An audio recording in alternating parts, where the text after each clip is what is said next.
प्रभूचे गात गुणगान जी जी जी जी जी जी महाराजांची शिवाजी महाराजांची कीर्ती बेफाम होती.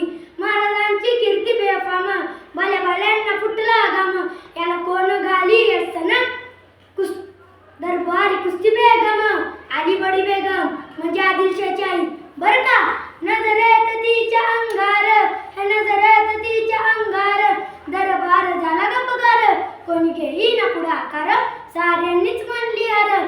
इतक्यात अचानक एक सरदार उठला आणि बोलला हम लाएंगे शिवाजी को आणि त्याने विडा उचलला. नाव त्याचं बदल खान जीता जागता जणू सयतान. खान बोलला छाती टोपून शिवबाला टाकतो चिरडून. खान निघाला मोठ्या गुरमीत त्याच गोड दळ पायदळ ओझा फाटालही बक्कळ अंगी हत्तीचं बळ पाहणारा कापे सळसळ वाटेल भेटेल त्याला चिरडीत ठेचीत खानाची सेना निघाली. गावे लुटली मंदिरे उद्ध्वस्त केली आया बहिणीची आबरू लुटली. कोण कोण रोखणारे वादळ आता काय शिवबाचं खरं नाही.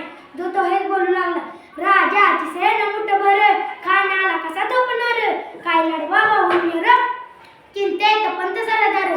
महाराज आपला जीव मोलाचा आहे. खानाची सेना अफाट आहे त्याच्यासमोर आपला टिकाव लागणे शक्य नाही. आपण काही दिवसांसाठी आपण अज्ञातस्थळी निघून जाऊ. काय म्हणाला रायबा साहेब आम्हाला आमच्या जीवाची पर्वा नाही पण महाराजांचा जीव वाचणं गरजेचं आहे. शिवबा केवळ आमचा पुत्रच नाही तर या मराठी जनांचा स्वाभिमानही आहे. एका मातेने आपला पुत्र गमावला तर बेहतरपणे असं बेदारपणे पळून जाऊन या मराठी जनांचा स्वाभिमान गमवू कदापि शक्य नाही. अशा वाघिणी तत्वचावा गनिमाला कसा ठेचावा डोक्यात गनिमी खावा झाडला बेटीचा सांगावा. प्रतापगडावर आमने सामने बेटीचा सांगावा. खानाने हसत हसत कबूल केला.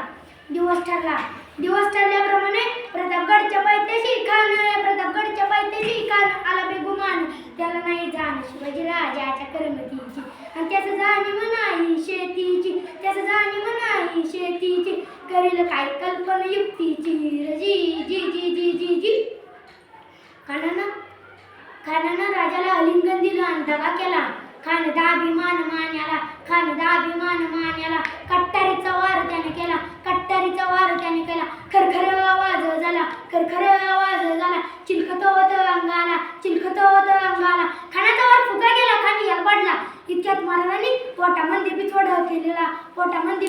केलेला वाघनाकांचा मारा केला.